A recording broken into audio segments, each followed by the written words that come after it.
From an almost limitless ocean, Thomas Manning sailed on his mighty man-o'-war, his 74-gun ship of the line, into Port Daniel estuary, where the ship sheltered in a violent spring storm. He looked down and saw the frigid waters filled with chunks of ice. Would he desert and maybe freeze to death? Well, I guess you know from the title, he did desert.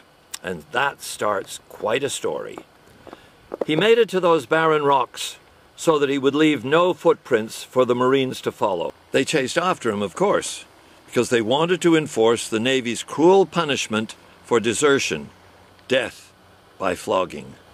So he ran north along the Port Daniel River, but these forests were filled with stealthy and dangerous animals, bears waking from hibernation, savage lynxes and cougars, all starving from a long winter. But lurking in these woods was another, even worse challenge, one that poor Thomas Manning could never avoid.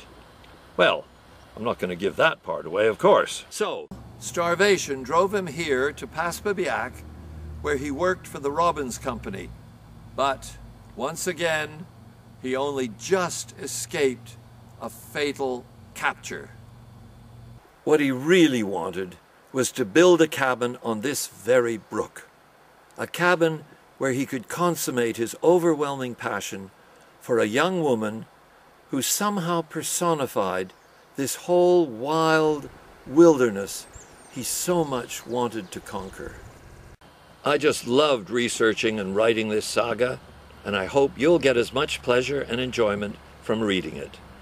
The Deserter, Book 1 of the Alford Saga.